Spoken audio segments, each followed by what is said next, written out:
నమస్తే, welcome to our channel SR9 TV Telugu. మీకు మీ కుటుంబ సభ్యులకు SR9 టీవీ వీక్షకులకు సబ్స్క్రైబర్స్కు 2 తెలుగు రాష్ట్రాల తెలుగు ప్రజలకు ప్రపంచంలో నివసిస్తున్నటువంటి తెలుగు ప్రజలందరికీ విశ్వావసునామ ఉగాది నూతన సంవత్సర శుభాకాంక్షలు.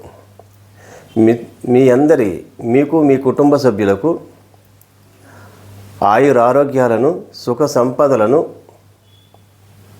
మీరు ఈ సంవత్సరము తలపెట్టిన ప్రతి కార్యక్రమంలో విజయాలను అందించాలని, మీరు చేసే ప్రతి పనిలోనూ ఏ విధమైనటువంటి విఘ్నాలు లేకుండా ఆ సద్గురు సాయినాథుడు అనుగ్రహించాలని, మరీ ముఖ్యంగా తెలుగు ప్రజల విలవేలిపోయినటువంటి ఆపద ముక్కులవాడు ఆ తిరుమలవాసుడు, ఆ శ్రీనివాసుడు, ఆ వెంకటేశ్వర స్వామి యొక్క పాద పద్మములకు నమస్కరిస్తూ జై సాయిరామ్.